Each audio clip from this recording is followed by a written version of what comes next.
Hello and welcome to our live stream tonight. It is called Shin Nikkei, Going to All the Camps. And I'm Kimiko Marr. I am the chair of Tadaima this year, and I am doing my first moderating of a live stream, so please everybody bear with me. We have two really amazing photographers with us tonight, and I'm going to go ahead and introduce them right now.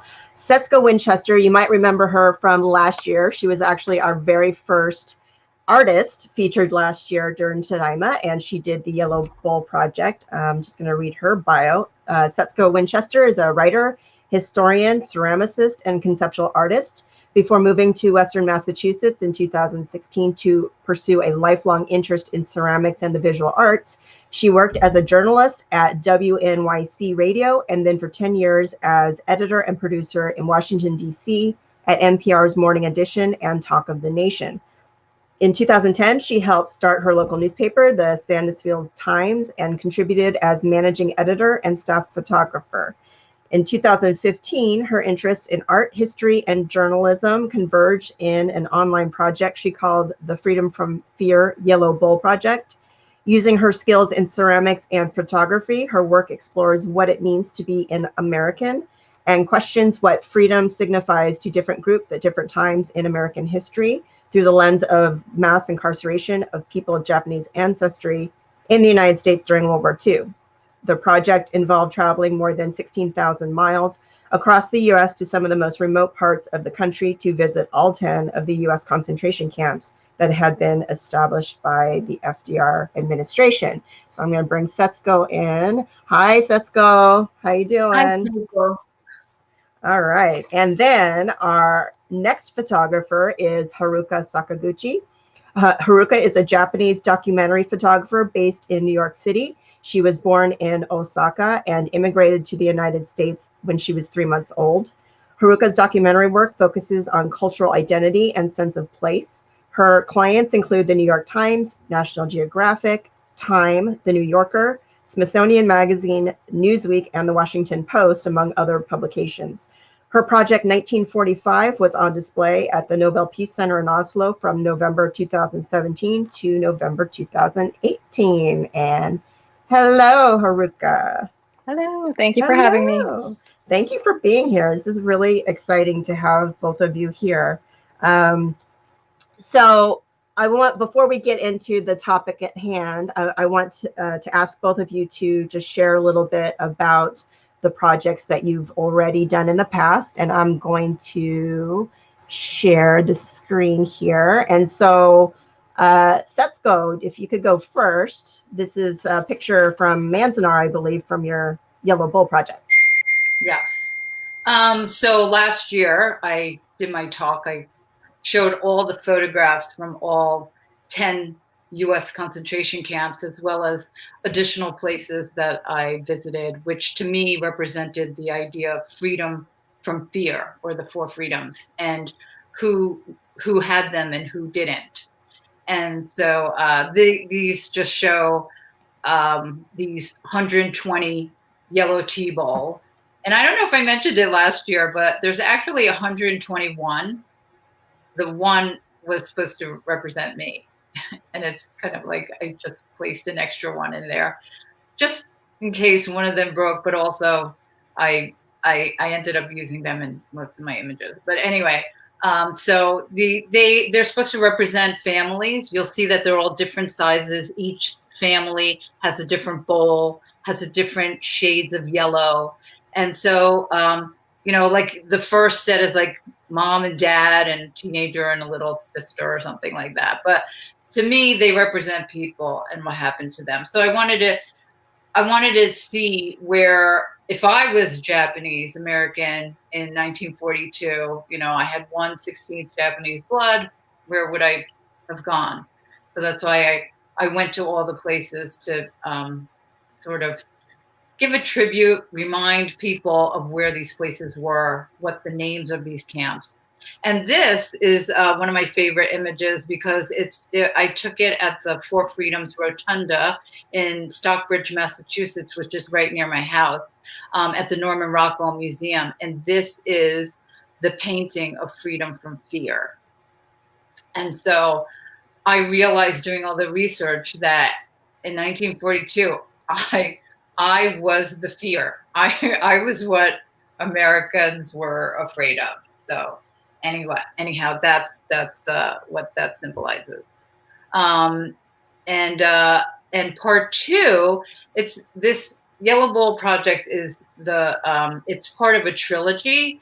That Yellow Bowl project is about Executive Order 9066. That's a law that said that all Japanese Americans or anyone with 1/16 Japanese blood had to go to internment camps on the west coast of the United States. The Descent Colors is part two, and this is about the laws that basically said who can naturalize. And if you could see, it says any alien on the two sides, any alien who was white could naturalize. It's a little bit complicated. I've been working on it. It's just a concept, and I haven't really, I've done a prototype, but eventually I will have 4 sets of what I call Descent Colors, because when I found out that Ruth Bader Ginsburg, the former Ruth Bader Ginsburg, when she had a dissenting opinion, she wore a special collar to indicate that she was dissenting to this opinion. So these are the laws to which I'm dissenting to. So these were all the laws that said who could be white or not white, depending on, what you were. So, and it turns out the people who were white sometimes became not white, or then they were white again. So it wasn't a static thing. It changed over time. So, and also the most important thing was that the original Naturalization Act in 1790 remained the same until 1870, after the Civil War, where they said we freed all these, Black people, these African and African American people, but they're not allowed to be citizens. So there was a fight within Congress to take the word white out of the Naturalization Act. But because there was all these pesky Chinese people, who had built the railroads, they didn't really want them to be able to naturalize. Also, the other thing that was going on in the 1860s was the railroads had come in, and all these people were trying to colonize the West. And who was in the West but Native Americans? They were still trying to take Native American land. So they didn't want them to become, citizens. So they didn't want to take white out, because white would allow everyone to be a citizen, including Native Americans. So that's why it stayed. 1870s Naturalization Act said only whites and persons, Africans and persons of African descent could naturalize. That's why most discussions about race, and citizenship is usually black and white, because everyone else was considered not white or not African, because the laws never said black. It's a specific place, So the first one, any alien, says so alien means somebody who's not of this land. So only aliens could naturalize, excluding Native Americans. They were the first exclusion. And and you'll notice that all the laws that were passed against Chinese, Japanese, Latinos, everyone who's not white or African, followed the laws that were passed against Native Americans. That's why the Native American story is essential to understanding race and American history, but also Asian American is the modern legal discrimination after the Civil War. That's why Asian American history is also important. Anyway, that's part 2. So there's a third part, but I'll tell you later. Yeah, we'll hear about the third part a little bit later. Okay, so Haruka, why don't you tell us a little bit about what you've done? Yeah, so this project that you're seeing up here is from my 1945 project, which is a multimedia website that addresses atomic bomb survivors, or hibakusha in Japanese, from Hiroshima and Nagasaki I had the opportunity to interview and photograph over 50 hibakusha, and I had asked them to handwrite a letter to the future generations. So what you're seeing here are diptychs with their portraits to the left and the letters to the right. This project was inspired by a history lesson that I sat through in middle school here in the US, where the atomic bomb was kind of taught as this necessary evil to end the bloodshed of World War II. And although I didn't know any hibakusha personally at this point, nor did I have any family members from Hiroshima or Nagasaki who were exposed to the bomb, I remember my kind of middle school brain thinking that something was missing, you know, that this seems to be a very oversimplified explanation of how the World War II ended. And over a decade after that history lesson, I decided to fly to Hiroshima and Nagasaki to find out what had actually happened. And 2 years and many trips to Japan later, I was able to compile a portrait project, which eventually evolved into a website, which is housed over at 1945.com, 1945project.com. That contains not only portraits, but letter translations in English and testimonies for each participant, audio clips from a select number of interviews, and a historical timeline. And I would say the main objective of this project was to kind of serve as an educational resource for middle school and high school teachers here in the US to be able to use in their history curriculums when they're talking about the closing chapters of World War II. I actually sent the website to my history teacher from middle school, but I never heard back. And I'm also grateful to say that the project was also published on time on Smithsonian Magazine and Newsweek, and like Kimiko had mentioned, was on display at the Nobel Peace Center from 2017 to 2018. Other recent projects that I've worked on include what you're seeing up here, I Will Not Stand Silent, which was a commission that I'd completed last summer for Time, which addresses pandemic fueled racism against Asian Americans here in New York City during the onset of the pandemic last spring. And the next project with National Geographic, which was published in May of this year, where we asked multi-generational Asian American families in the Atlanta area to reflect on the idea of belonging in America after the spa shootings. And I would say that these two projects were probably what really paves the way toward my interest in the story of Japanese American incarceration. And I'm really grateful to have been able to connect with Kimiko in the past few months. And yeah, I hope to talk about the current project that I'm working on at the end of this talk. Cool. All right. Well, let's get to it. So one thing I don't know if I mentioned when I was introducing both of you, but obviously the title of this session is Shin Nikkei. And for anyone out there who does not know what Shin Nikkei means, that just means new Nikkei. So people who emigrated to the United States after the war. And so they may or may not necessarily have a direct connection to the incarceration sites or the incarceration. And so my first question for you, for both of you, is being Shin Nikkei, what interests you, what interested you about learning about the Japanese American incarceration and actually to even go further and do or want to do projects about it?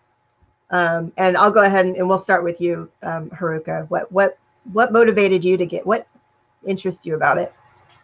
Yeah, so I actually wasn't familiar with the term Shin Nikkei until about a month ago when Kimiko and I were talking about it. But all I remember is, like Kimiko had mentioned, I was born in Japan, but I moved out here 3 months later. So I spent my entire life here in the US. And I, of course, had my fair share of negative experiences growing up in the US, the kind of persistent "where are you from" question that seems to follow me around everywhere I go, awkward moments in history class while learning about Pearl Harbor. And one especially memorable event that I remember from middle school is where a Caucasian friend of mine that I was really close with, who loved Japanese culture and anime. We often bonded over nerdy obsession over Final Fantasy and Ghibli movies, right? Well, she asked me one day, why did you guys bomb Pearl Harbor? And I remember, obviously I was in middle school, so already, pretty sensitive to begin with, but I remember feeling really abandoned by her use of the term you guys after years of friendship. I also felt really envious that she could wear her interests in Japanese culture kind of recreationally, like a costume, while I obviously did not have that choice. And most of all, I felt defeated by the fact that I couldn't really come up with a meaningful response. So I think that was around the time when I started to really become aware of the fact that I was this perpetual foreigner, right? This going to be forever an outsider, an alien, so to speak, and would kind of always fall on the opposing side, the you guys side of the equation. No matter how many years I lived here in the US, or no matter how many ESL classes that I took to sound as American as I could, like there was just no way of breaking out of that barrier. So when I decided to pursue photography as a career, the first project I worked on was the project that you all saw earlier in 1945.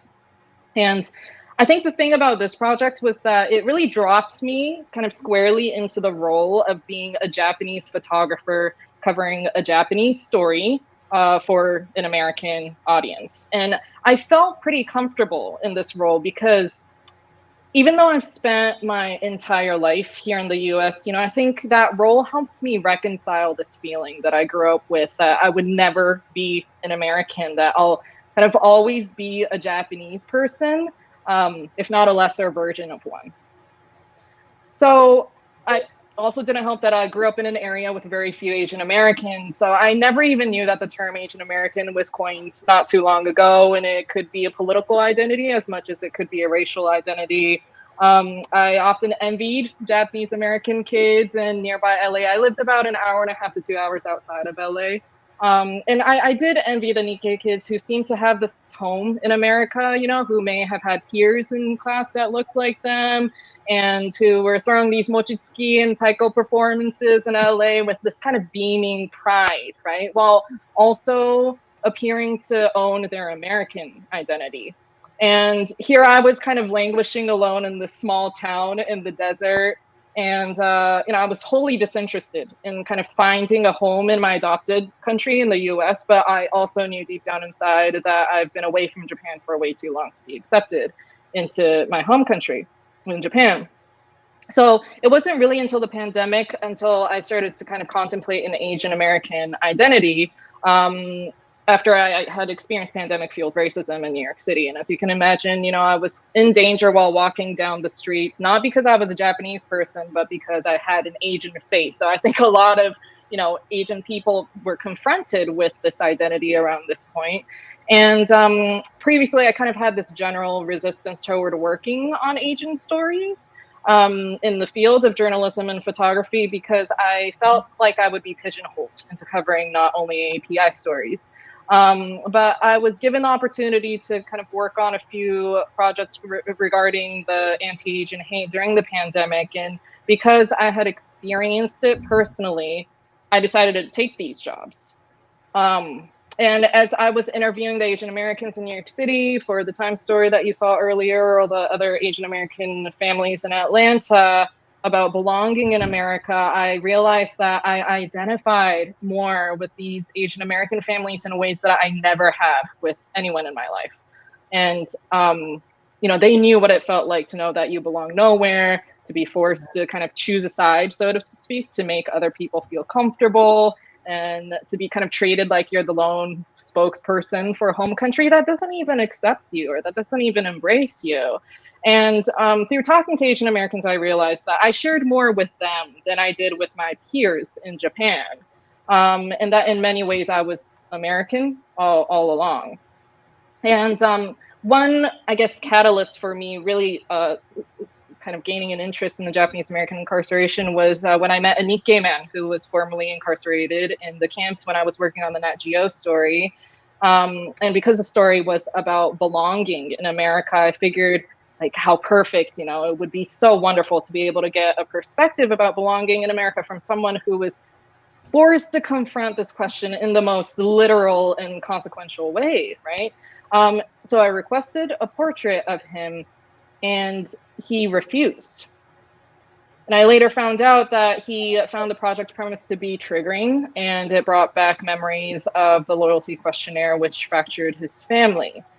And that was when I realized that this concept of belonging and this ever-changing idea of being an American was a lot more complex than it had been presented to me in the past. I think as a first-generation immigrant, we often, being American is often kind of presented as choosing a side, you know, like, do I choose rice or bread? Do I choose Christmas or Oshogatsu? Do I choose American individualism, or do I choose Japanese communalism, Japanese mindfulness?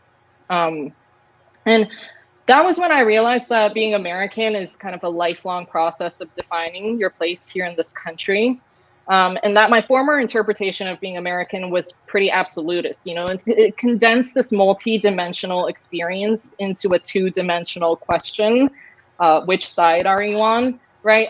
Much like the loyalty questionnaire did to the lives of many Japanese American incarcerees. So I hope to learn from the survivors of Japanese American incarceration who have engaged with this question in much deeper and consequential ways than I have. And I hope to learn how all of us Nikkei, you know, Shin Nikkei or not, can continue to kind of enrich and expand upon the definition of what it means to be American. Wow. I have so many questions for you, but I want to, you know, make sure that we talk about the things that we had talked about before. But Setsuko, I mean, you know, obviously I want you to answer the question, but, you know, bringing up Haruka talking about when she was in middle school, you just shared a story with us a few days ago about when you were in middle school, right? Was it when you had a teacher that was talking about? Oh, yeah. Yeah. So you want to share that with us, or do you want to start? Well, you know, no, sure. No, I could share that with you. And it's interesting that she feels these frustrations, you know, as a first generation immigrant. But I'm an American. I was born here. I only have an American passport, but I'm still treated like an immigrant. And in fact, I worked for NPR for 10 years. And when I did the Yellow Bowl Project, I was told that did you have family in the camps? And if I didn't have family in the camps, I was told, well, no, you know, yeah, we're not interested. We're looking for somebody who's in the camps, which ironically, when I was at NPR, I felt the same way. I didn't want to be pigeonholed. I'm not the Asian American, you know, story girl. Or even when I did bring up an Asian American story, they were told, well, you know, it's not really news. I've been told more than once, there's too few of you to matter. So that's the stories, that there's too few of us to matter. Or, you know, yeah, it's just, you know, in terms of a book project, because everybody's been asking me if I'm going to write a book about all this, which actually I am. I'm going to call it the B side, which I'll explain later. But there's an A side and a B side to a record, right? There's the A side of history, and we're on the B side, and the B side never gets played. So that's anyway. But so what happened to me in I guess this was when I was 13 or 14, the book Farewell to Manzanar, which had been published for the first time in 1973, came out, and a substitute teacher came in and taught our class, and she found out that there was a Japanese American student in the class, and so she brought in Farewell to Manzanar, and she told the story about how Japanese Americans were rounded up and put into camps, and after she finished telling the story, one boy said, he was Jewish, and he said, that doesn't happen in America. That's something that happens in Nazi Germany. And the teacher said, no, this happened here. And she, you know, tried to show me the book. And then another boy said, well, if that were true, she ought to know, pointing at me. And the whole class was staring at me, and I had never heard of this. I didn't know that Japanese people had been rounded up and put into these deserts and prisons in a camp. And I just wanted to, you know, disappear, basically. I felt really stupid, and I thought I'm supposed to be the authority on this. I guess I'm just really ignorant, or I don't. But I've never heard anybody else talk about it. I've never heard any adult talk about it. So I just said, I've never heard of that. So then he said, see, it's not true. And that was the end of the conversation. Nobody ever talked about it really for the rest of my life, other than the fact that I guess, like 7 years before, when I was 8 years old, I had kids write on the sidewalk. I was helping my teacher after school one day, and I usually walk home with my friends, back to our neighborhood. And but I was late going home, and as I was walking home, I saw something written in chalk, and it said "Setsuko's a Jap," and I thought, who would write this? And I felt really confused. I felt scared. I was frightened. I thought, what did I do? Who's doing this? And I tried to erase it with my sneaker. I was like trying to rub it out, and I actually made it worse. I made it more obvious. So, and then I heard some kids coming up the street. So then I thought, oh my God, I don't want anybody to see me. Especially with this stuff written. So I jumped into the bushes, and I was hiding. And then thankfully they turned up the block before this stuff was written. So then I jumped out and I started running home. And on the next block, it said, the first one said Setsuko is a Jap. And then the next one said Jap, go home. And then I thought, wow, I don't have time to try to erase this one. I'm just going to run home. And I realized that they had written all the stuff going back to my house, so they knew where I lived. So that evening, I just refused to eat. I just locked myself in my room, and a neighbor came to our house with a girl who was in my class, and she lived a few houses down. And her mother came and said, Setsuko, my daughter has something she would like to say to you. And she made her apologize. And she said that another girl in our neighborhood who lived across the street from me, they had gotten together and they wrote all those things. So, I guess they're just kids, but somebody taught them, right? So you learn that there are things that you're not supposed to talk about.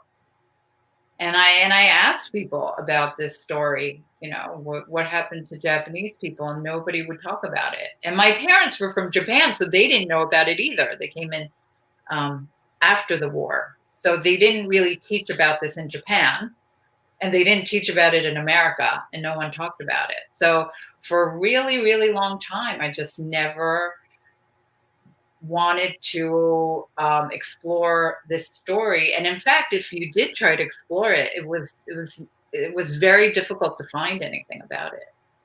It wasn't easy. Now with the internet, it's a lot easier, but back then it was almost impossible. On the East Coast, they just didn't talk about it.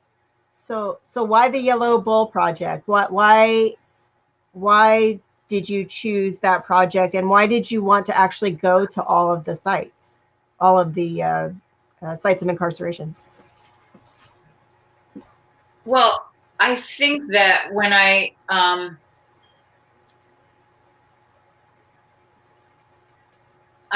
went to journalism school, I ended up interning at WNYC in New York City.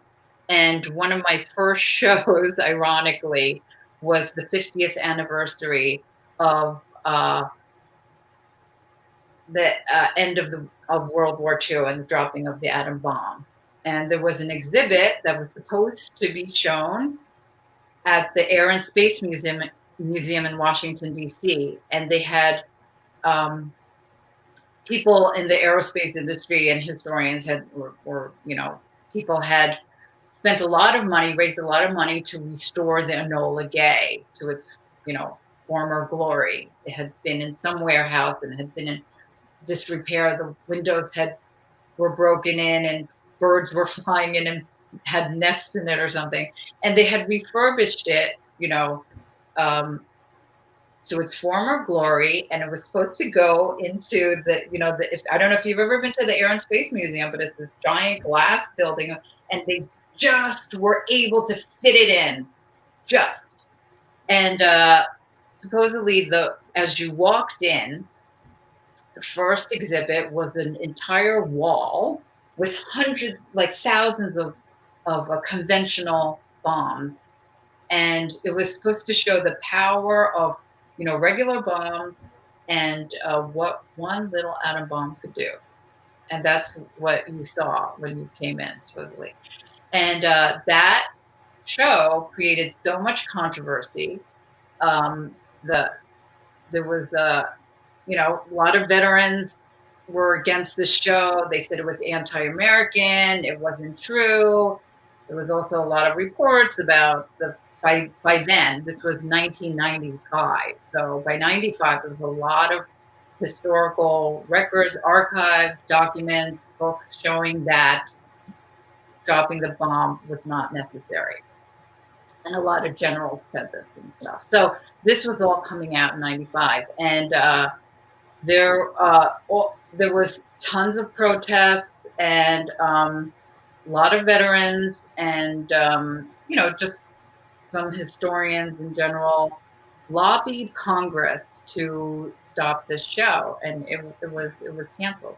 So that was one of my first shows, and I had gotten the ARC, the Advanced Reader's Copy, and I was all prepared to go through it. I was a little bit scared. It was a topic that I had avoided most of my life. After that incident in junior high school, I decided that I didn't want to know about war. I was for peace, and I had avoided war stories for most of my life. And now I finally had to face it, and I was, going to journalism.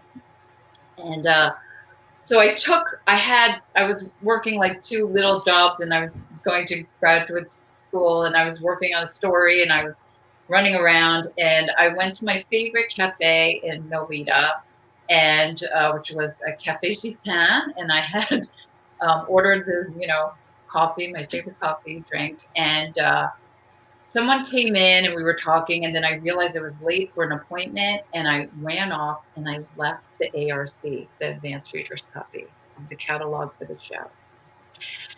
And when I got home, I thought, okay, I'm going to open it up, and I realized I didn't have it, and in a panic, I called the cafe.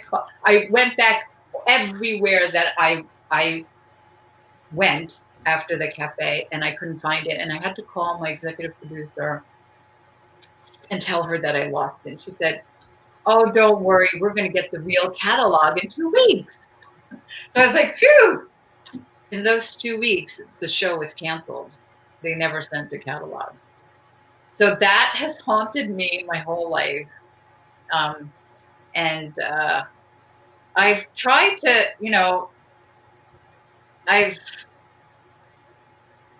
there's a news cycle, and every 5 years, these anniversary stories come up, and often they say, the 4 freedoms brought freedom all over the world, and, this stuff doesn't happen. And you'll have historians constantly say that, 4 freedoms were not lost here in America because of, Americans like FDR or whatever.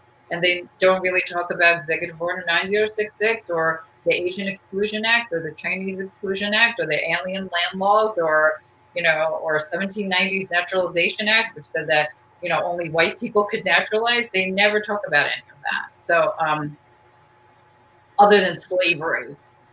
And that doesn't tell the whole story. So it was when I left NPR in 2006 that I finally realized that I have to look into this story just for myself, even as a former journalist, even as somebody who, just as an American, I thought, what really happened? And it really was spurred by a Jewish woman who said, I looked into my history in Germany, and this was at a dinner table where I was sort of started researching, and I said, well, what about the camps? And I was told by a former editor at the New York Times, and there were other people at the table, and they said, well, you had to be put away, Pearl Harbor. And that's often what was said. You had to be nuked, Pearl Harbor. And Pearl Harbor is the excuse for everything. And I feel in many ways 9/11, Pearl Harbor is used in the same way. 9/11 is used as an excuse for a lot of security or secrets. And I've looked into a lot of it, and it turns out that mass incarceration and forced removal of Japanese Americans was a plan that was in place before Pearl Harbor ever happened. So, and they were concentration camps. FDR's administration called them concentration camps. And they weren't internment camps. Internment camps existed at the time, but those were prisons that were run by the Department of Justice, and they held foreign nationals. So they would have held Haruka, and after Haruka was, rounded up and given a trial and found innocent, then she would have been put into a U.S. concentration camp, where I would have been already because I was a U.S. citizen. Yeah. So U.S. citizens were not put into internment. But so Setsuko, Anyway, that's so why you've gone to all of the sites. You've gone to all 10 of Yes. the ones here on the continent. And Haruka, I don't think you haven't yet, right? You have not. So I'm curious, Setsuko, as somebody who doesn't necessarily have a direct family connection to these sites, how did you feel when you were there? Did you feel different? Did it just feel like any kind of place that you were visiting that had historical significance? Was there any kind of emotional reaction when you went to the former sites? Well,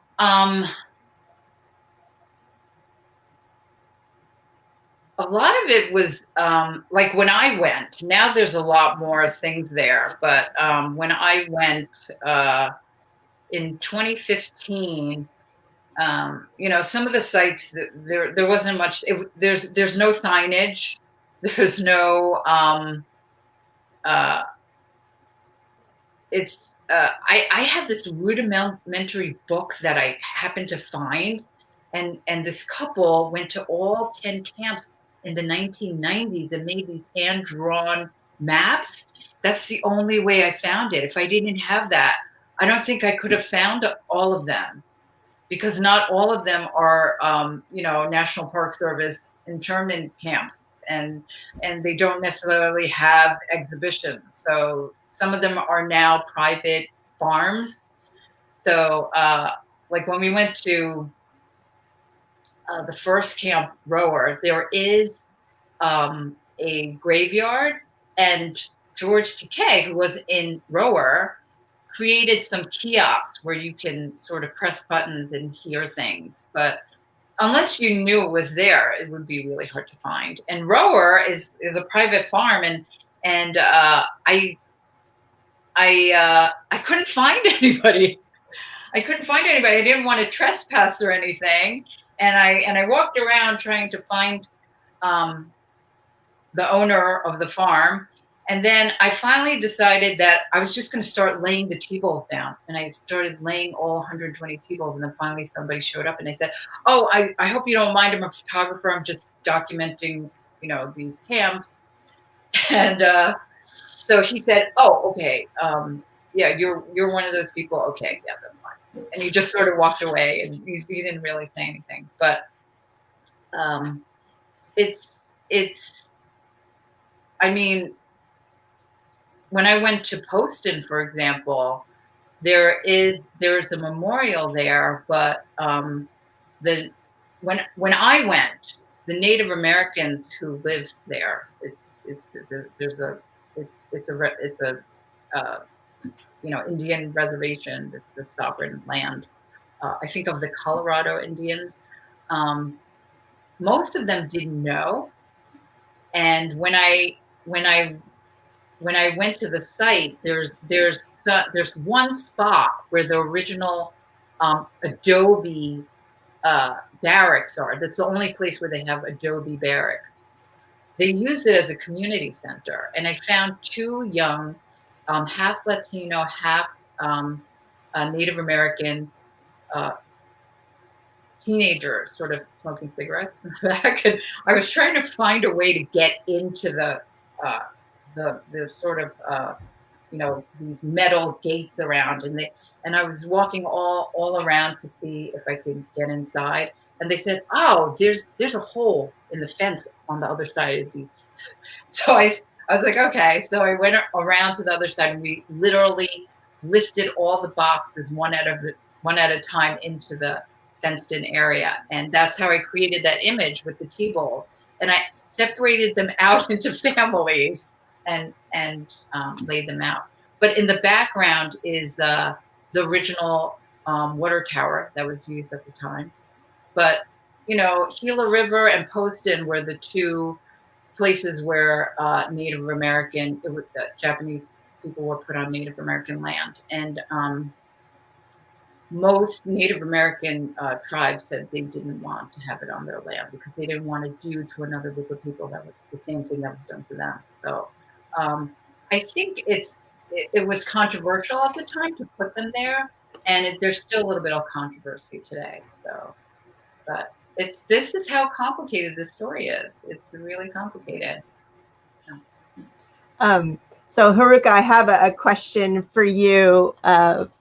Just from what you said earlier, this is nothing that we discussed before, so hopefully it doesn't catch you totally off guard.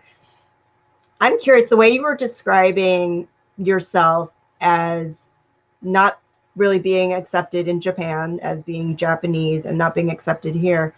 So have you ever kind of put yourself in the mindset of an Issei person from, that's living in the United States in the 1920s? Like, have you ever really kind of thought about it in that way and kind of understood maybe better than somebody, like fourth generation like myself, how they would have the struggles that they would have dealing with their identity, and then also just dealing with the incarceration? Like, have you ever kind of thought in that way? Yeah, I think my main connection with this story would have been the loyalty questionnaire, which is what I believe a lot of Issei and Nisei incarcerees would have had to confront. And, as a Shin Nikkei who doesn't have any family ties to the incarceration, I think my encounter with the Nikkei man while working on the Nat Geo story and what he was saying about, I didn't get a chance to meet him because it was just email conversations, and he had already said that he was going to decline the offer. But when he had this kind of succinctly said, he said the premise of the project was too triggering because the loyalty questionnaire. And I had vaguely heard of the loyalty questionnaire at that point, but, obviously hadn't really thought about it in a deep way until this conversation. And then I started looking into the details, and I really I felt like it really an Issei or an Issei incarcerated would have, I could imagine how painful that question would have been to answer. And obviously, I think there were obviously a lot of kind of semantic and kind of mechanical issues with those questions, as well as the more kind of existential questions. But, once they knew how consequential those answers were, right? And then it ended up determining the fate of them and their family members and having to live with that for your entire life. I can't imagine I could understand the magnitude of having to carry that for the rest of your life, but I did connect with the gravity of that question, because I think that was something that I had constantly been engaging with in various levels throughout my life and throughout my time here. Wow. Well, I'm noticing I didn't even realize we've been talking for 45 minutes already. Oh my God. So I don't know if there's Wow. any questions. I know, right? I don't know if there's any questions. I don't see anything in the chat, but this is the time, folks. So, you know, put any questions that you have for either Setsuko or Haruka in the description of this live stream. There is their website. So there's Setsuko's blog, and then also Haruka's photography website and the 1945 website. So be sure to check those out. Oh, okay. Super fan, David Fujioka. Okay, we have to ask this question here. I'll put it up on screen. Haruka, how difficult was it for you to get subjects to allow themselves to be photographed and to open up about their wartime experiences for your 1945 project? How much time do we have? Because I can talk about this is a presentation in itself, but it was definitely not easy. Especially, this is when being in the U.S. kind of works against me. Is that even though I'm, you know, making these cold calls and these cold emails in Japanese, the fact that I'm this, you know, unknown photographer from the US, there's already a trust barrier that I have to break. And no matter how many calls or emails I was trying to, I was mostly trying to contact atomic bomb survivor councils because I didn't know anyone personally. But after about 6 months of just no responses whatsoever, I happened to have a photography related gig in Japan. And I ended up booking an extra week in Nagasaki to just kind of test out the waters and drop in personally unannounced to some of these councils to see if anyone would listen to my pitch on the project. And sure enough, I think a lot of Japanese organizations and most organizations in general don't really take well to people just dropping in to pitch their project. So after many doors kind of shut in my face, I was sitting in the Nagasaki Peace Park alone, just kind of feeling dejected and being like, oh, I still have like 5 days left here. What am I going to do? Right. And then that was when I started to realize that there was so the Nagasaki Peace Park is on a tourist circuit. So there's busloads of tourists coming in and, you know, taking selfies, which I found a little questionable, but you know, there's also school field trips and that. So it was really crowded. But then I started to see that there were a few locals who were coming in just, and they were walking into the park solo. And they would be crossing the street to go into a smaller memorial. And I realized that a lot of these locals were also wearing juzu, which are prayer beads. So they were likely there not to take selfies, but you know, to actually pay their respects to someone that they know or a family member. So I mustered up the courage to approach one of these people with the juzu, and the first woman that I spoke to ended up being a second generation atomic bomb survivor, and she was graceful enough to listen to my project pitch, and she was the one who had opened the doors to the first 8 hibakusha that I was able to speak with during that trip. So long story short, it was very difficult, but if you show up in person, I think that was really my first step to being able to meet with the hibakusha. Wow, that's pretty amazing. But it takes just one person, right, to open up a whole new area. Yeah. And actually, why don't we just segue into that? So I want to make sure that both of you have time to talk about your upcoming projects, but also again, you know, any other questions, put them in the chat. I will make sure that I ask them.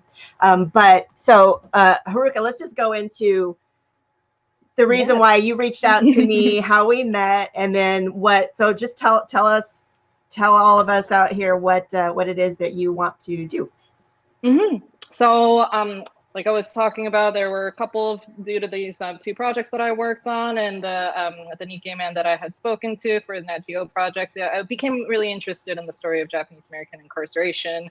And I'm currently doing research for a portrait project addressing survivors of Japanese American incarceration and their descendants. And I was so fortunate to be able to connect with Kimiko, who has been connecting me with the Nikkei community. And I'm hoping to I am going to be attending the in-person pilgrimages next year to photograph survivors and their descendants at the site of their pilgrimage. And I hope to learn more about what the pilgrimage means to them.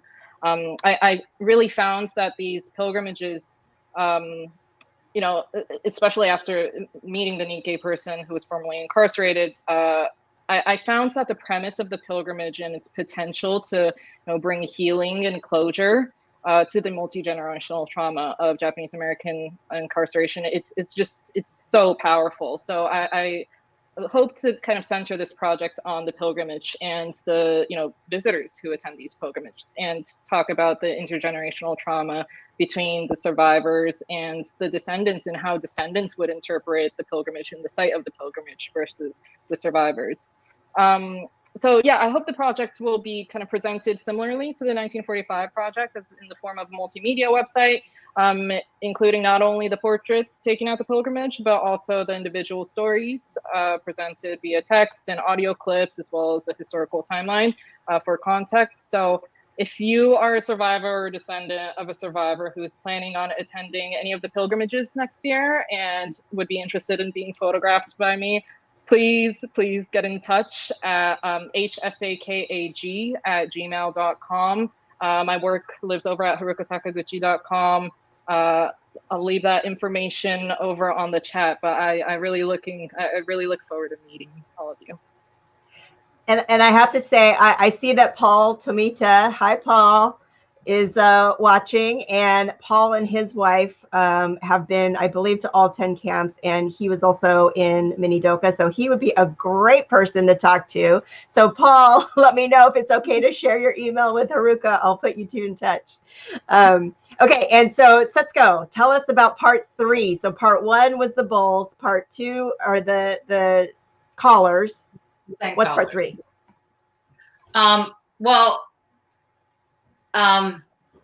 Haruka's looking into the people. I have been fascinated with the government, the role of the government, the US government, and who was doing what and saying what, when, and why. So I would love to go to a pilgrimage one day. I think that it sounds so powerful. And actually, I have a friend in New York, Haruka, who is a descendant from Tule Lake, which is one of the most interesting camps for me. So I will definitely introduce you to her. But anyway, I have been focusing more on, who were the players, who was the mayor of San Francisco, who was the attorney general, who worked, with FDR to craft some of these laws, what led to these laws. So starting with Executive Order 9066, which led me to the dissent collars and white prerequisite laws. The third part is called the Plate Project, Buried History.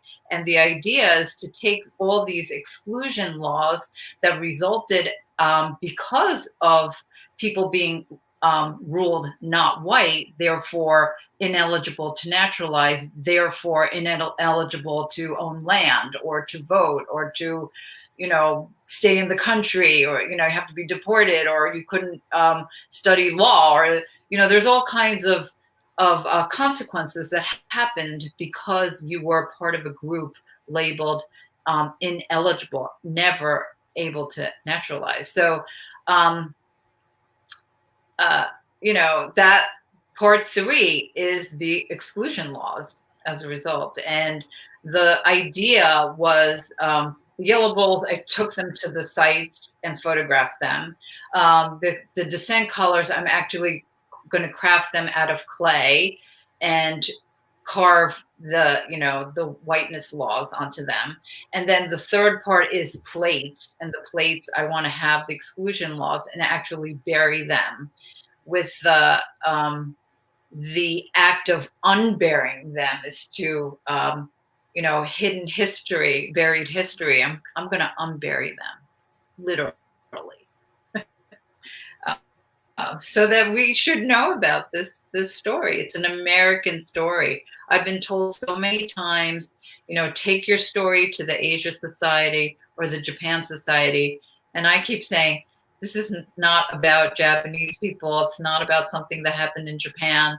It wasn't done by the Japanese government. It's a story about Americans, what happened to them in America at the hands of the US government. That's why this is American history. And I'm determined to put it there, put it where it belongs. And I after doing, I've been researching this stuff for almost over 12 years now, and I'm convinced that you cannot understand the story of race or even the story of America and race, because America is the first country to make race and whiteness a priority to create a nation. And the reason why we should know about this is because it wasn't just America, it was exported to other countries. Whiteness laws were passed in Canada after the United States. In 1901, Australia passed the White Australia policy. In 1920, New Zealand, which originally had the Waitangi Treaty, which was supposed to be shared power between the Aboriginal peoples and the British, in 1920 they passed the White New Zealand policy. So they regressed. And then what happened in 1930s? A country wanted to create a new empire. Germany was a new country. It was, little fiefdoms like Bavaria, and it became a modern nation like in the 1830s and 1870s. And it wanted to join the empire game. It was late to the empire game. The Portuguese Empire, the Spanish Empire, the Dutch Empire, the French Empire, the British Empire, all these people, Japanese Empire, all these people were playing the empire game. They were late to the empire game. And they had studied all these empires, from the Roman Empire, the Greek Empire, the Ottoman Empire, and the British Empire. And the one that they admired the most was the American Empire.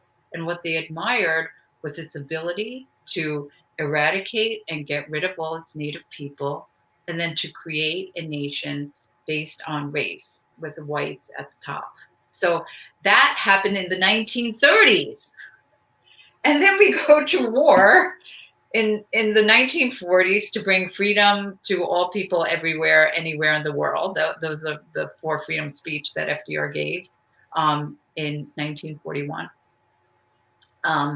But what he forgot to say was that there was still Jim Crow laws for African Americans. Native Americans were still on Indian reservations, which were essentially concentration camps. They were run by the Department of Interior, which was a division of the Department of War. And then Japanese people were being rounded up, and Latino people in 1920, the late 20s to into the mid 30s. Hoover had passed the Repatriation Act and had removed, over, like 1 million Mexicans back to a lot of them were U.S. citizens as well. So this kind of removal of non-white peoples has been going on, since the beginning of America, and has been exported around the world. This is why this pattern, as Americans, we need to know this.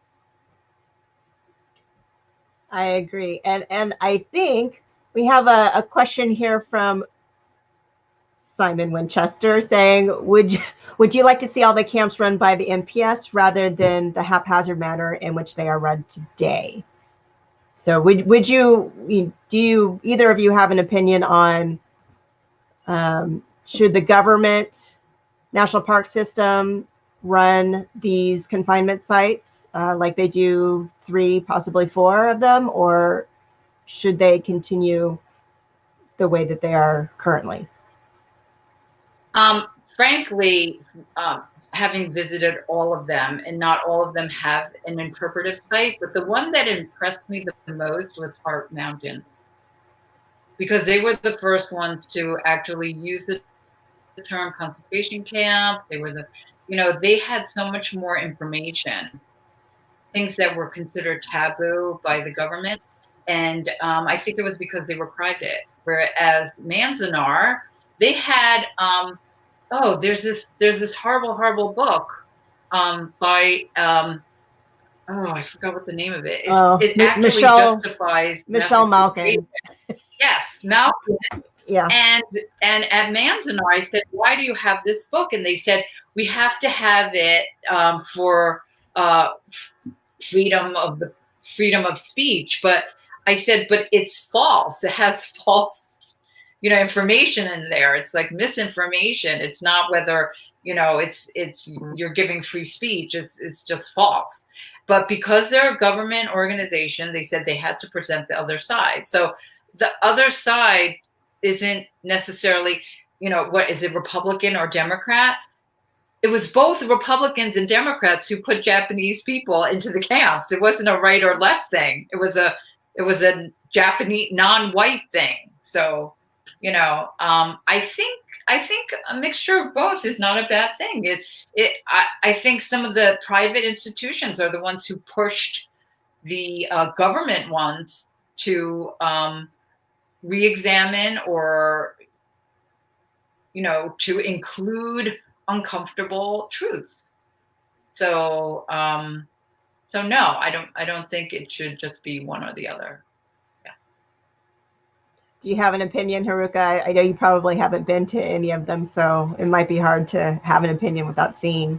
Yeah, I can only go off of what I've heard about the sites, and even what Setsuko was explaining earlier about going to host in Gila River and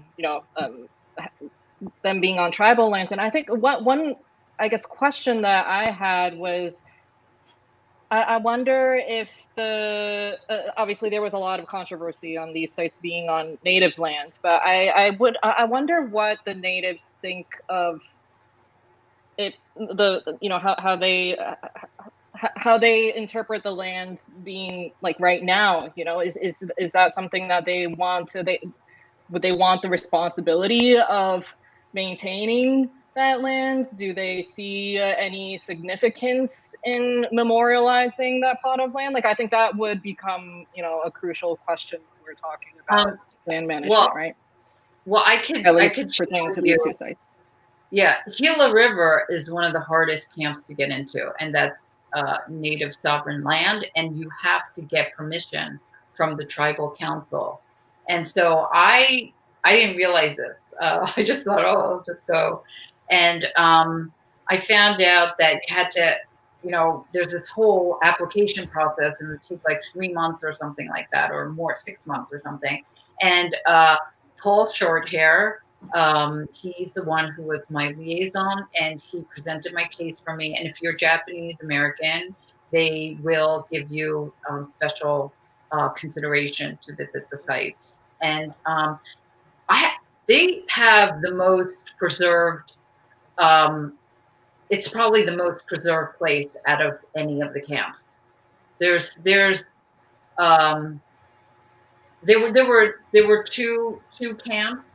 But they're trying to preserve it. They are. Not everybody's allowed to go, but there's a memorial on top of the bluff. There's a water tank. There's all the pads that like the school was, or the cafeteria was, or they're still there, and you can still see like some koi ponds that some of the people made, and there's also a tribute to this dog. That pets weren't allowed. A lot of people had to leave their pets behind.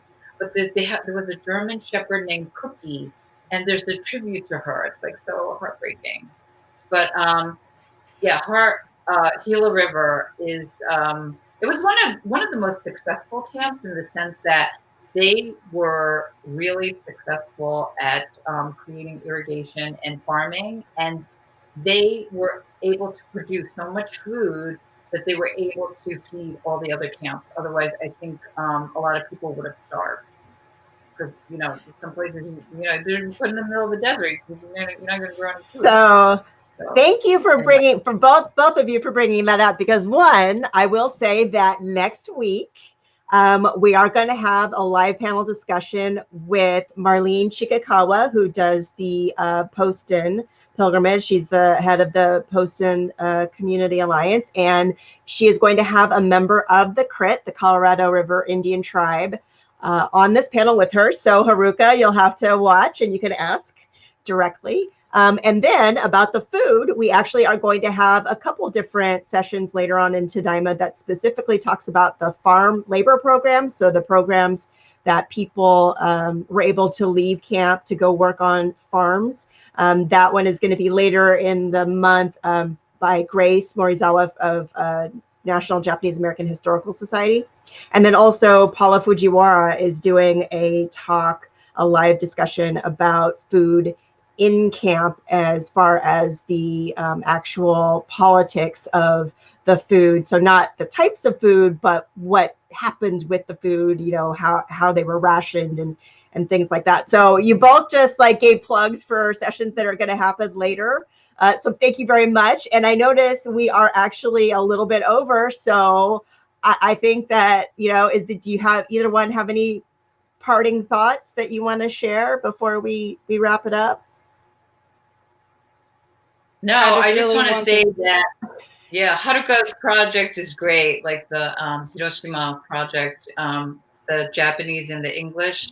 Often there's Japanese without the English, or it's English without the Japanese. And also I discovered the audio section of it, which is really great too. It's so rich. It's really amazing. Yeah. So I'm glad to know you. I'm glad to know you. No, and you same. too, That's what I was gonna say. Yeah, that's the best part, because we get to meet new people through these programs. So, I mean, that's the best part of Tadaima for me. And so I would say, Kimiko, you are doing an amazing job. Thank you. I appreciate it. Yeah. And I recommend, you know, everybody who goes to a pilgrimage next year, hit up Haruka, let her take your picture, take your family picture, do the multi-generational thing. And then also we eagerly await the collars and then the plates from Setsuko. So hopefully you'll let us know. Maybe that'll be Tadaima next year. You'll be able to talk about or show us the collars or the plates. Maybe. Awesome. All right. Well, no pressure. No pressure. Okay. Well, thank you all for joining us. And I really appreciate both of our guests, Setsuko and Haruka. Please check out their websites. And please be sure to watch our future programming. In fact, our own Rob Busher is going to be having a panel in about a little under an hour about the bad guys. Well, hello to the bad guys. And so we're going to be talking to a couple of Japanese American, Japanese Canadian actors who have been playing bad guys in cinema. So check that out in a little bit. So everybody have a nice evening. Thank you very much, and enjoy. Bye. Thank you.